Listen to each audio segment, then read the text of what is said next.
Bonsoir. Ce soir, c'est Mamé qui raconte.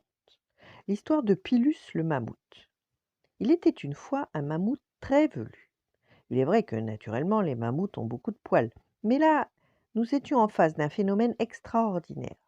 Pilus avait des poils partout, même dans les oreilles, même dans le nez. Et ils étaient longs et très épais. Ceci avait un avantage. Pilus n'était jamais piqué par aucun insecte. Il n'arrivait pas à se faufiler jusqu'à sa peau dans cette forêt de poils. Tous les moustiques mouraient empêtrés dans sa fourrure. Avoir autant de poils avait un inconvénient. Bertha, sa femme mammouth, commençait à en avoir plus qu'assez de cette pilosité exacerbée. Je ne peux même pas te caresser la joue. Elle croule sous les poils.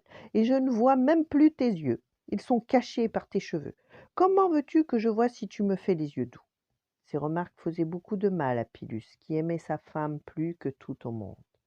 Il a donc trouvé son meilleur ami, Iberbus, le diplodocus, et il lui demanda conseil. J'ai trop de poils, Iberbus, et cela ne plaît pas à ma femme. Qu'est-ce que je peux faire? J'ai lu à la grotte kiosque, parce qu'à cette époque, il n'y avait pas de journaux, alors on écrivait les nouvelles sur les parois des grottes. Dans la rubrique beauté, qu'il y a plusieurs méthodes. D'abord, tu peux te raser. Viens, on va aller chercher un silex bien taillé et on va couper tout ça très ras. Pilus fut rasé de près par Iberbus, à qui la tâche prit 3 journées.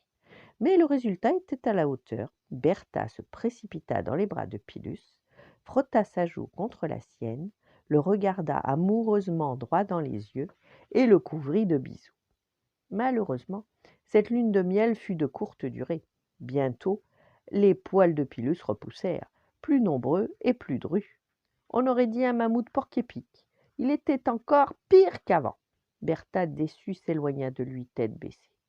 Pilus retourna voir Iberbus. Parle-moi vite de la deuxième méthode, sinon Bertha va me quitter. Il s'agit de prendre les poils dans de la cire et de tirer d'un seul coup pour les arracher. Ça doit faire mal, cette histoire. Bon, Pilus, il faut savoir souffrir pour être beau.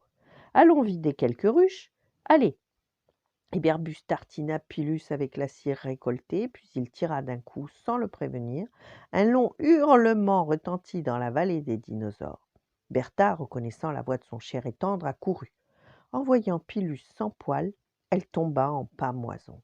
Oh, mon Pilus, comme tu es beau, et comme ta peau est douce! Une nouvelle fois, elle se jeta dans ses bras. Mais là encore, même si le bonheur dura plus longtemps, quelques semaines sans poils, il eut une faim et tout repoussa comme avant. Et Bertha reprit le large, laissant Pilus triste et tout seul. Même Iberbus ne réussissait pas à le consoler. Je ne connais pas d'autre méthode, mon vieux, je suis désolée.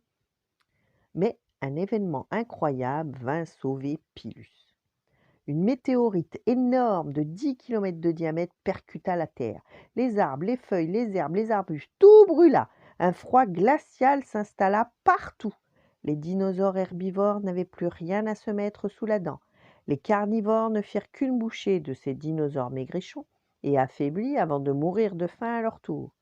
Assis au milieu de toutes ces catastrophes, un miracle se produisit.